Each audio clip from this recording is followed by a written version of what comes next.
Broiler মুরগির যে ডিম কারা কারা খান? হাত উঁচু করেন তো।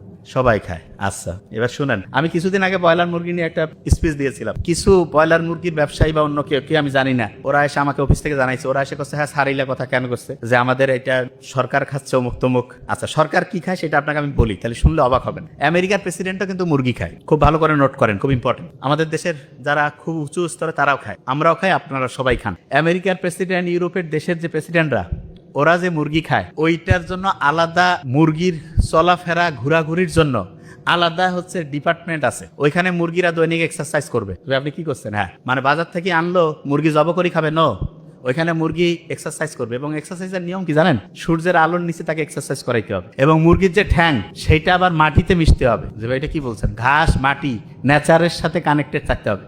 এইরকম করে মুরগি ঘুরতেছে ঘুরতেছে। এখন এরকম করে একটা জেনারেশন, মনে করেন একটা মুরগি আছে, ওই মুরগির ডিম দিলে পরের আরেকটা জেনারেশন আসবে না? ওই পরের জেনারেশনের যে মুরগি, ওই মুরগি বা তারপরের যে মুরগির বংশধর, সেই মুরগি খাবে। কিছুদিন আগে বোধহয় আপনারা দেখছিলেন না উচ্চ বংশীয় গরু, কিন্তু এটা ভাওতাবাজি। কিন্তু এইটা যেটা বললাম, এটা উচ্চ বংশীয় মুরগি, এটা ঠিক আছে। বুঝতেছেন আমার কথা? যে ভাই এটা কি কারণে করে শুনেন। এইটার মধ্যে যদি আমি ভালো পরিষ্কার পানি রাখি, এটা ভালো, জীবন বাঁচাবে। এইটার মধ্যে যদি আমি ব্যাকটেরিয়া, বিভিন্ন ভাইরাস টাইরাস মিলে, কথার কথা, যদি আমি পানিটা ঢুকাই, এটা কি জীবন বাঁচাবে না মারবে? আচ্ছা, আমাদের যে মুরগি আছে, এই মুরগিগুলো কিন্তু হচ্ছে বিভিন্ন খাবার খায়। আমি তো জানি, আমার তো বন্ধু বান্ধব সব জায়গায় আছে, আমি তো ব্যাপারটা জানি। আমাদের যে বাংলাদেশে বেশিরভাগ, আমি বলবো না যে 100, এটা আপনি বাছাই করে নিন, বেশিরভাগ ক্ষেত্রে যে বিশেষ করে যে ব্রয়লার মুরগিগুলো আছে, এদের যে খাবারটা খাওয়ায়, এদের কিন্তু আলাদা করে ইনজেকশন দেয় না। অনেকে মনে করে এদের মধ্যে অ্যান্টিবায়োটিক ইনজেকশন দেয় না। কি করে জানেন? ওদের যে পানি খাবার, ওগুলোতে হচ্ছে অ্যান্টিবায়োটিক মিক্সড করে দেয়, এবং ওইটাও খায়। কি কারণে? অ্যান্টিবায়োটিক দিলে আগে, মানে রোগ হওয়ার আগে অ্যান্টিবায়োটিক দিল, এবং এতে যেটা হয় ওই জিনিসটা আবার আমরা খাই, এবং খাওয়ার পরে আমাদের শরীরে অ্যান্টিবায়োটিক ঠিকভাবে ওই ব্যাকটেরিয়া বা আমাদের কোনো শরীরে যদি জীবাণু ঢুকে, তার সাথে ফাইট করার জন্য যে অ্যান্টিবায়োটিক, সেইটা তখন ঠিকভাবে কাজ করে না। এই সহজভাবে এই জিনিসটা সহজ করে বোঝানোর জন্য আপনাকে আমি একটা এক্সাম্পল দিই, তাহলে বুঝতে পারবেন। অ্যান্টিবায়োটিক রেজিস্ট্যান্সকে অনেকে বুঝে না, যে ভাই এটা জিনিসটা কি। এটা খুব ইম্পর্টেন্ট, শুনেন মন দিয়ে, তাহলে বুঝবেন। ধরেন আপনি একটা বাড়ির মালিক, আপনি আপনার একজন কর্মচারীকে বলছেন যে আগামীকালকে তুমি আসো, এসে তুমি কাজ করো। সে আসলো, আসার পরে আপনি বললেন যে দেখো তো কোনো কাজ আছে? ও দেখে কোনো কাজ নাই। বললো যে কোনো কাজ নেই, আমাকে ডাকছেন। আচ্ছা ঠিক আছে, চলে যাও। গেল। 3 দিন পরে আবার বলছেন যে একটু আসো তো।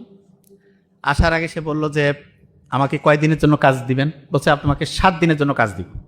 ও এসে 2 দিন কাজ করছে, করার পরে আপনি দেখতেছেন কাজ টাজ নাই, ও বলতে তুমি চলে যাও, 7 দিন লাগবে না, 2 দিন, 2 দিনের টাকা নিয়ে চলে যাও। এর মেজাজটা একটু কিন্তু খারাপ, যে কিরে ভাই, আমি হচ্ছে যে একবার গেলাম, যে দেখি কাজ নাই, এরপরে 7 দিনের কথা কয়ে 2 দিন কাজ করে আমাকে ফিরাই দিল। এরপরে যখন আপনি তাকে ডাকবেন, এবার কিন্তু সত্যি আপনার মনে করেন যে 7 দিন বা 10 দিনের কাজ আছে, ওই লোকটা কি আর সহজে আসতে চাবে কি চাবে না? এক কথা কন না কেন? চাবে? চাবে না। আচ্ছা, এবার দেখেন, এখনো জিনিসটা মাথায় ঢুকে না, আমি জানি এবার ঢুকবে। এই যে 2 সারির মধ্যে যারা আছে না, শোনেন, এনারা সব ধরেন ব্যাকটেরিয়া। এরা আমাদের শরীরে ফাইট করে আমাকে অসুস্থ বানাইছে। আমরা ডাক্তারের কাছে আসলাম, আমাদের শরীর ফাইট করে করে পাচ্ছে না, ডাক্তার বলতেছে বাহির থেকে সৈন্য পাঠাচ্ছি। সৈন্য কি? একটা অ্যান্টিবায়োটিক দিল, অ্যান্টিবায়োটিকটা খাইলাম। অ্যান্টিবায়োটিক হচ্ছে এক ধরনের বোমা। এইখানে মনে করেন যে 15 জন মরে গেল। আচ্ছা, 15 জন যদি একসাথে মরে যায়, বাকি 4-5 জন কি আর চুপ করে থাকবে, নাকি ওই সময় কোনো কিছু করবে? চুপ হয়ে যাবে, যে ভাই কি হইলো, বুঝতে চেষ্টা করবে না? আচ্ছা, তা আপনি ওই 5 জন কিন্তু আছে, কিন্তু 1 ডোজ খাইছেন বা 2 দিন খাইছেন, 4-5 জন বেঁচে আছে, সবগুলো মরছে। তখন আপনি চিন্তা করতেছেন, ডাক্তার কইছে 7 দিন খাইতে দেওয়ার, কেন 7 দিন খাবো? আমি তখন সুস্থ হয়ে গেছি, না খাইলেও হবে। আচ্ছা, যে 4-5 জন আছে, আপনি চিন্তা করেন, এরা কিন্তু ভাই বাপ নিজের বংশের সব লোক। আপনার বংশের যদি সবাইকে মারি ফেলায়, 2-4 জন যদি বাঁচেন, আপনি চিন্তা করবেন না যে কে আমাকে মারলো? এই জিনিসটা গবেষণা করবেন। গবেষণা করে আপনি ওই যেই জিনিসটা দিয়ে মারছে, সেই জিনিসটা ক্যালকুলেশন করবেন। করে আপনি কি করবেন? যে আমাকে এইটা দিয়ে মারছে, এই গোটাল জিনিসটার বিরুদ্ধে আপনি একটা গোটাল সিকিউরিটি সিস্টেম তৈরি করবেন। করার পরে আপনি কি করবেন? যে ভাই আমার বংশকে ধ্বংস করছে, যে ধ্বংস করছে তার বংশকে ধ্বংস করা লাগবে। কিভাবে? আপনি তখন হচ্ছে আন্দোলনে বের হয়ে গেলেন। ওই এলাকার যত ব্যাকটেরিয়া আছে সবাইকে বলবেন যে এই, ও কিন্তু এইটা দিয়ে আমাদেরকে মারছে ভাই, এই জিনিসটা তোমরা নাও। এটা কি? যে তোমরা যখন ওকে অ্যাটাক করবা, তখন ও যে ওষুধটা খাবে, মানে যে বোমাটা মারবে, সেই বোমাটা দিয়ে তোমাকে ধ্বংস করতে চাইলে এইটা সামনে আগায় রাখবা, তাহলে তুমি ধ্বংস হবা না। তাই নাকি? কয় হ্যাঁ। ও তখন ওইটা নেওয়ার পরে ও কবে যে আমাদের তো বংশে আরও এরকম আছে। হ্যাঁ, সবার এটা মানে নিজের সিকিউরিটির জন্য সবাই এটাকে জানাই দাও। এরকম করে ওই এলাকার যত লক্ষ লক্ষ কোটি কোটি ব্যাকটেরিয়া আছে সবাই জানলো না। জানার পরে মনে করেন ওই ব্যাকটেরিয়া এই নিচে যারা আছে তাদের কাউকে ধরছে।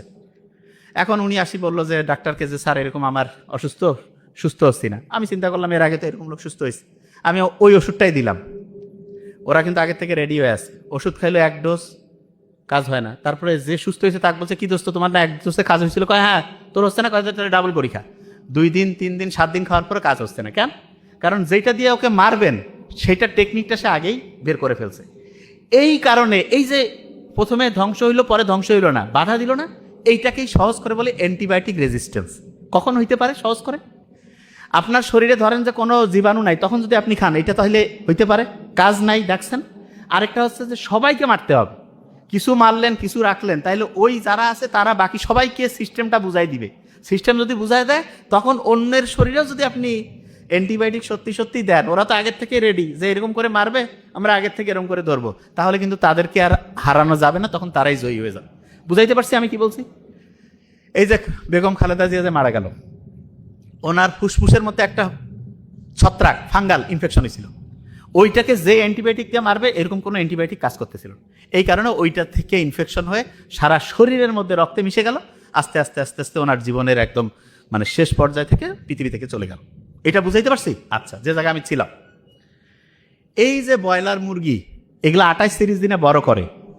বাসায় যদি আপনি নিজে পুষে খান কোনো সমস্যা নেই, কিন্তু বাজার থেকে যেগুলো খাওয়া এগুলো ক্যাডমিয়াম, লেড, সীসা, এগুলো এত ক্ষতিকর, শরীরের রক্তের মধ্যে বিষ মিশায় দেয়। রক্তের মধ্যে যদি বিষ মিশায় দেয়, আপনি চিন্তা করেন তো আপনার রক্ত কি ঠিকভাবে কাজ করবে? আপনার রক্ত কি ঠিকভাবে ফাইট করতে পারবে রোগের বিরুদ্ধে? আস্তে আস্তে আপনি মৃত্যুর দিকে আগায় যাবেন।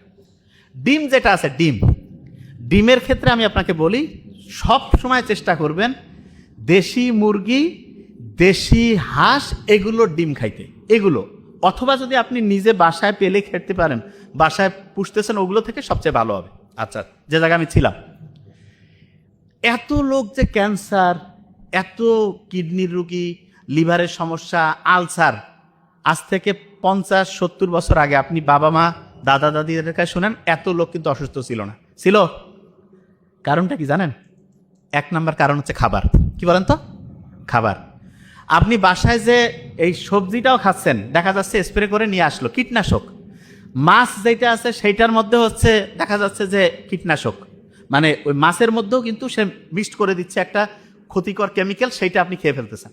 তারপরে আপনি যে চাল আছে, চালের মধ্যে ইউরিয়া মিশাচ্ছে। বাজারের যত পচা খাবার আছে সবগুলোর মধ্যে কোনো না কোনো কেমিক্যাল। তাহলে এটা আপনার শরীর কি ভালো করবে না খারাপ করবে? হ্যাঁ, খারাপ করবে। আচ্ছা, তাহলে এগুলো থেকে বাঁচার বুদ্ধিটা কি? সবচেয়ে ভালো বুদ্ধি যেটা আমি মনে করি সেটা কি বলি? 1 নাম্বার যেটা করতে পারলে সবচেয়ে ভালো, টাকা একটু বেশি হোক, অল্প খাই, সবসময় দেশি এবং ইমানদার ব্যবসায়ী যারা কোনো ভেজাল মিশায় না তাদের কাছ থেকে খায়। আর অনেক ব্যবসায়ী জানেও না যে এত ক্ষতি। এটা যদি আমরা করতে পারি, আস্তে আস্তে দেখা যাবে যে আমাদের শরীরে জীবাণু ঢুকবে না, বেশি দিন বাঁচবো সুস্থভাবে, অনেক লম্বা সময় ভালোভাবে থাকতে পারবো।